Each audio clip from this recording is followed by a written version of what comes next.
Assalomu alaykum qadrdonlar. Mana ancha tanaffusdan so'ng yana bir yangi darsni boshlashga harakat qilyapmiz. Xudo xolisa, inshaalloh vaqtimiz bo'lib tursa, kuch-quvvat berib tursa, doim oxiriga yetamiz bu darslarda ham. Demak, bugungi yangi darsimizda Xitoy kontrolleridan biri bo'lgan, eng ko'p tarqalgan Xinjiang PLC haqida gaplashamiz. Xinjiang PLC bu o'sha asosan Mitsubishi'ni analogi hisoblanadi. Как Mitsubishi'ga o'xshagan qilib ishlangan. O'shanga o'xshab, o'sha lat tilida yoki ba'zida FB'da ham bor, o'sha ba'zida shunaqa yoziladi. Bugun asosiy maqsadimiz o'sha programmasini ko'chirib olamiz, ya'ni softverni ko'chirib olib turib, ulanib, bog'lanib, PLC bilan bog'lanib ishlatib ko'ramiz, xohlasa. Shuning uchun darsimizni XS Pro versiya 3 va Xinjiang PLC haqida deb nomladik va maqsadimiz ko'chirib olamiz, o'rnatamiz programmasini. Xo'p, birinchi o'rinda Xinjiang PLC haqida bir ma'lumot izlab ko'ramiz. Masalan, hammaga mashhur o'sha ChatGPTga yozdim. Xinjiang PLC haqida ma'lumot berib yozdim. Mana bu yerda ma'lumot chiqaryapti. Xinjiang Electric Ltd tomonidan ishlab chiqarilar ekan, avtomatlashtirishda ishlatilar ekan. Bu yerda to'liq nomlari, mahsulotlarini yozgan, zero driverlar, PLClar, HMIlar va tiplari, mashhur PLC tiplari, HS versiya, HD versiya, HP versiya, HDH, HDM versiyalari haqida yozilgan. Mana bu yerda asosiysi dasturlash muhiti. Xinjiang Developer va HP Pro dasturi orqali PLC dasturlanadi deb yozgan. Yozib qo'ygan o'xshashliklarni Departel yoki Xworksga o'xshaydi deb.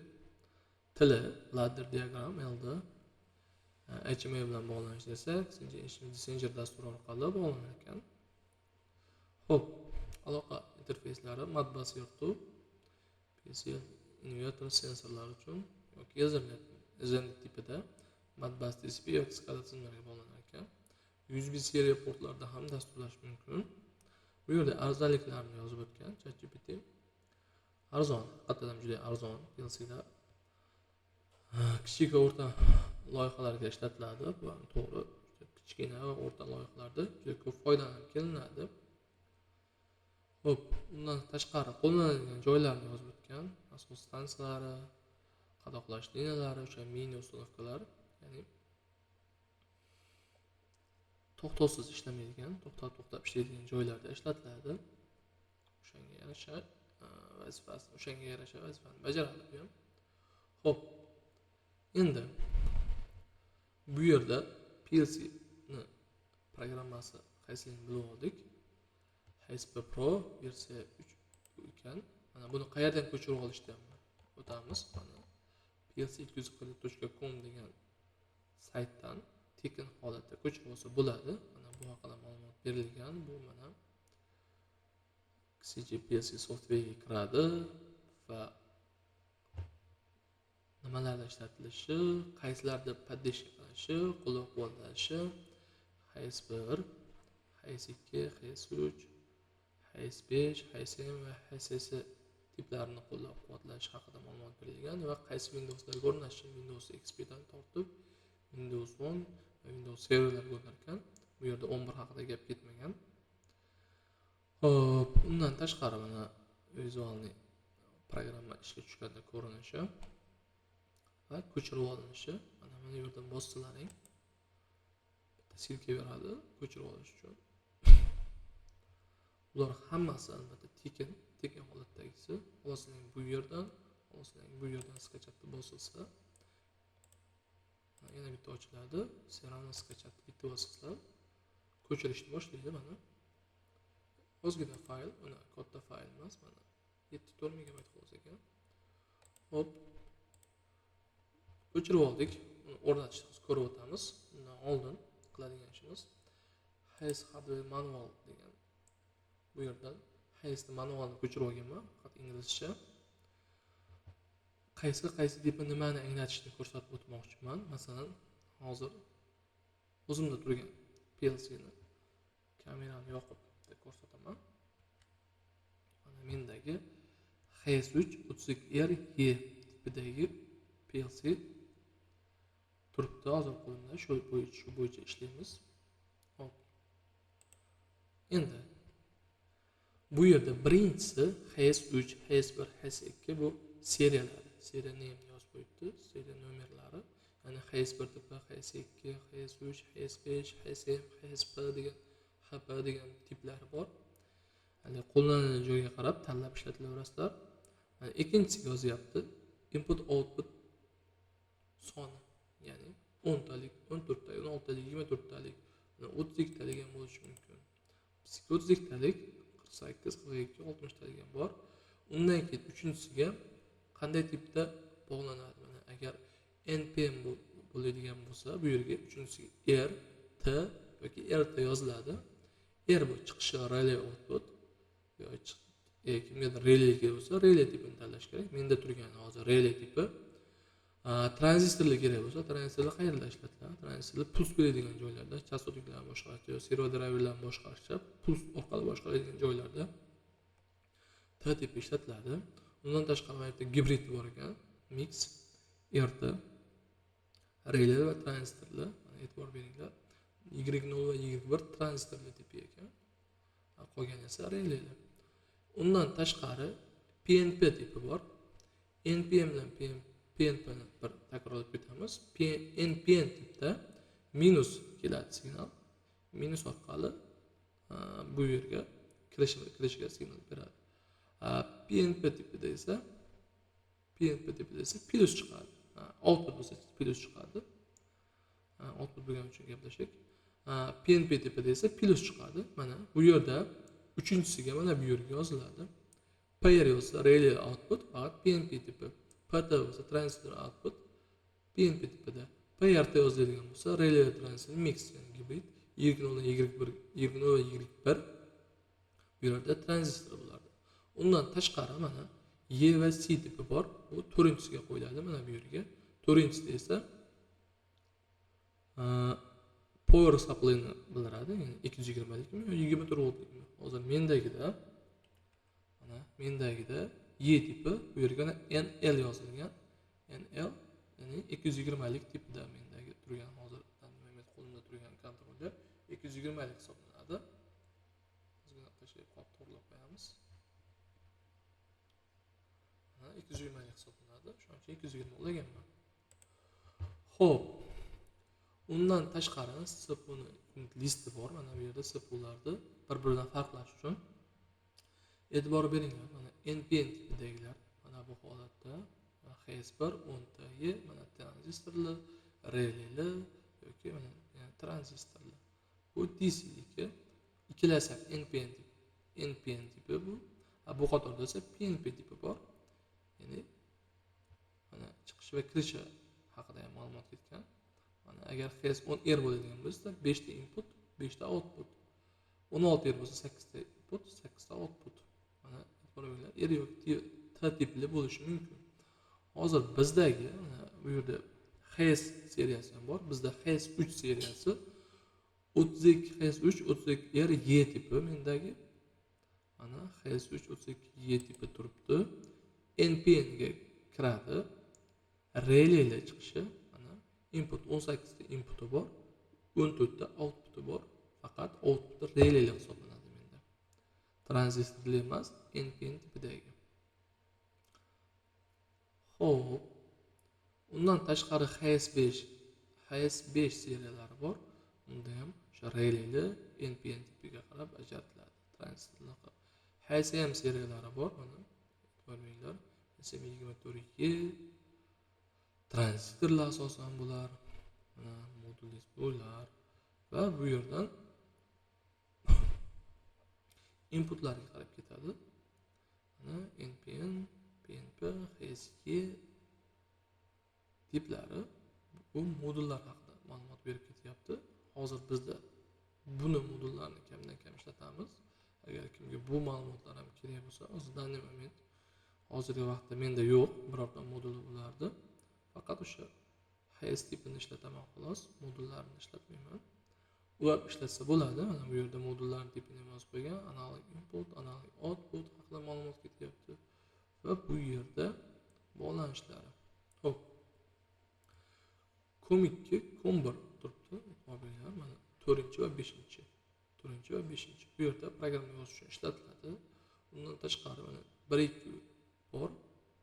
Input power terminal. Bu yerda BD kart, port install deyapti. Karta tushadigan, BD kart tushadigan joyi ham bor. LED lampalar bor, rani yoki error chiqadiganini ko'rsatadigan mana LED lampalari ham turibdi. Hop, kabel o'rnadi. Bu ham oddiy narsa hammasiga. Mana bundan tashqari mana SPO spesifikatsiyasi bor. COM1, COM2 nimaga javob berishi, mana COM1 da aytib host mashina, programma debug, programma yozish uchun RS232 ga javob beradi. COM2 desa RS32 ham, RS485 ham mavjud.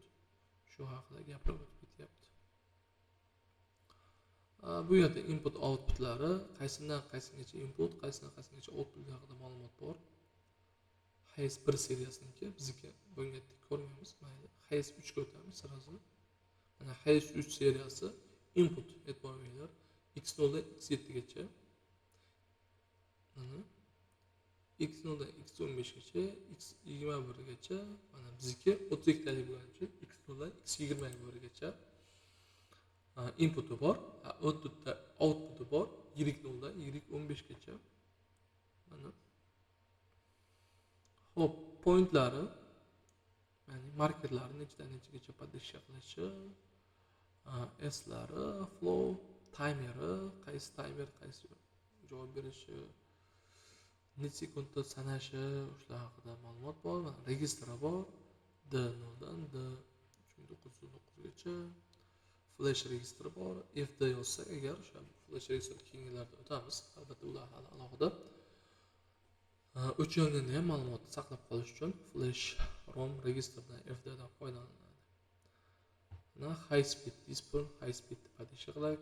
Password protokol ISC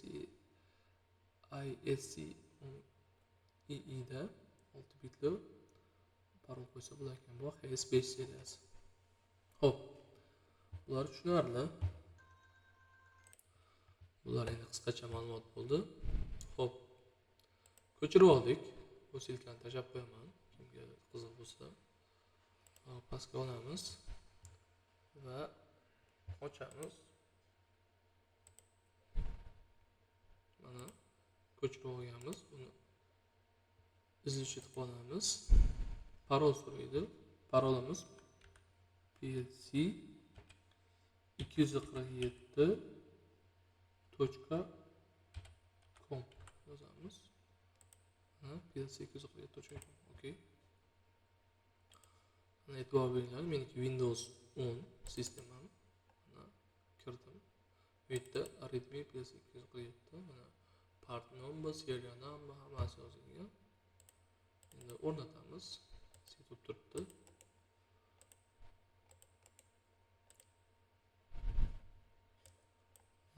Next.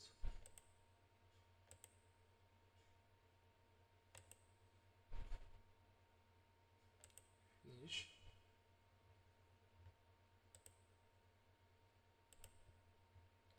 Mana o'rnadi.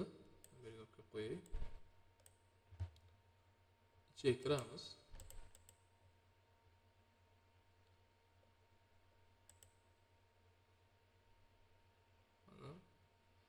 HP Pro versiya 3.3Q. Mana shu holatda oynamiz ochiladi. Hop. Endi bu turib tursin. Endi hop, bunga qanday yozamiz? PLC ga qanday yozamiz? Shu haqida gaplashamiz. Mana PLC'miz. E'tibor beringlar. Hozir 220 ulaganman, chunki 220 lik mana NL yozilgan. NL mana NL ga 220 ulaganman va bu yerda portlari, ularni gaplashamiz. Mana tipi mana AHS 32R AS yozib qo'yganmiz ham 220 AS 100 dan 240 voltgacha deb. Xo'p, undan keyin mana bu yerga karta tushadigan joyi, bu yerda ishlatganimiz yo'q. Karta tushadigan joyi. Bu tomonga esa qo'shimcha ochib ko'ramiz. Ochilishi kerak bu. E'tibor beringlar, bu davom ettirib ketish uchun ishlatiladi. Ya'ni o'sha yoniga birorta modul qo'shsangiz, agar buni modul yetmay qolsa, yoniga davom ettirish uchun ishlatiladigan joyi. Bu yerda ishlatmasangiz ochish kerak emas, emas bu yerga. Mana bu yerda power borligi, holati run va error bo'lgan bo'lsa, proyektda error chiqarib beradi. Mana bu yerda o'sha aytganimizdek ochib turib, hozir programma yozadigan port bor bunda.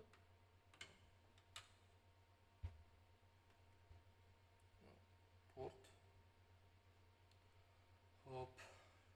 Shu orqali programma yoziladi. Endi programma yozish uchun albatta bunga o'rnatilgan adapter kerak. Bunaqa adapter mavjud. Xitoyda o'ziniki. Orqasiga qaysilarga yozish haqida ma'lumot bergan. USB HS seriyasining o'ziga mana HS, HD, HE ga ham podpishka qiladi.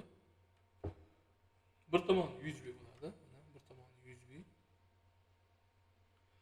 Ikkinchi tomoni esa shunga tushadigan port bo'ladi. Hop. Endi buni bu yerga suqamiz. Faqat suqishga e'tiborli bo'lish kerak. Agar xato qilib qo'yilgan bo'lsa, mana bu oyoqlari bukilib qolishi mumkin. O'shaning uchun mana bu yerda yo'li bor, o'sha yo'liga qarab e'tiborli bo'lib suqish kerak. Kompyuter bo'lamiz.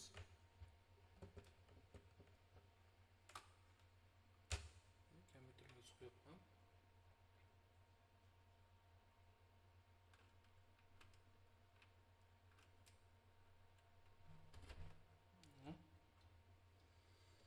Kompyuterga suqildi. Hop. Endi kompyuterga suqqandan so'ng power yonadi. Power yondi menda ham. Hozir ko'rsatib olmayman sizlarga. Kameramiz. Power yondi. Power mana shunaqa yonadi. Hop. Endi bu yerda eslatamiz ozgina kamerani.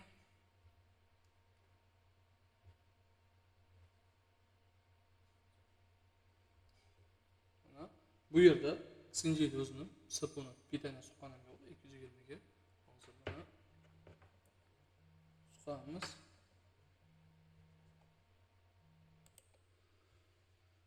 Pitani yo'laymiz. 220.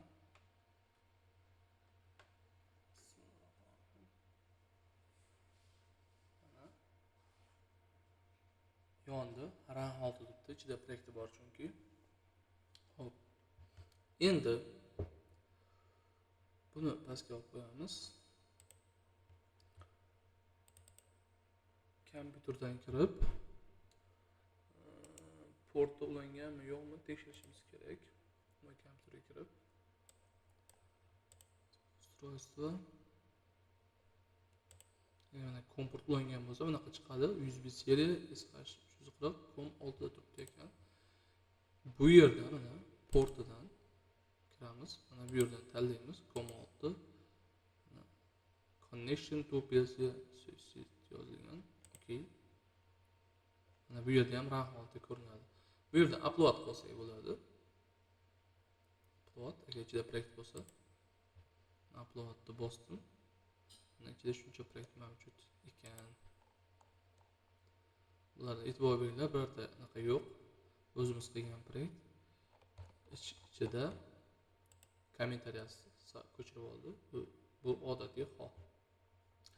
O'zimiz ham yozishimiz mumkin. Mana yangi holatda uni keyingi darslarda bir ko'rsatib o'tamiz. O'chirib olish, yuklash va shunga o'xshagan narsalarni. Kimgadir shu mavzumiz bo'yicha savollar bo'lsa, bemalol yozish mumkin. Silkalar ham kerak bo'lsa, bemalol gruppamizga tashlab qo'yaman. E'tiborlaring uchun katta rahmat.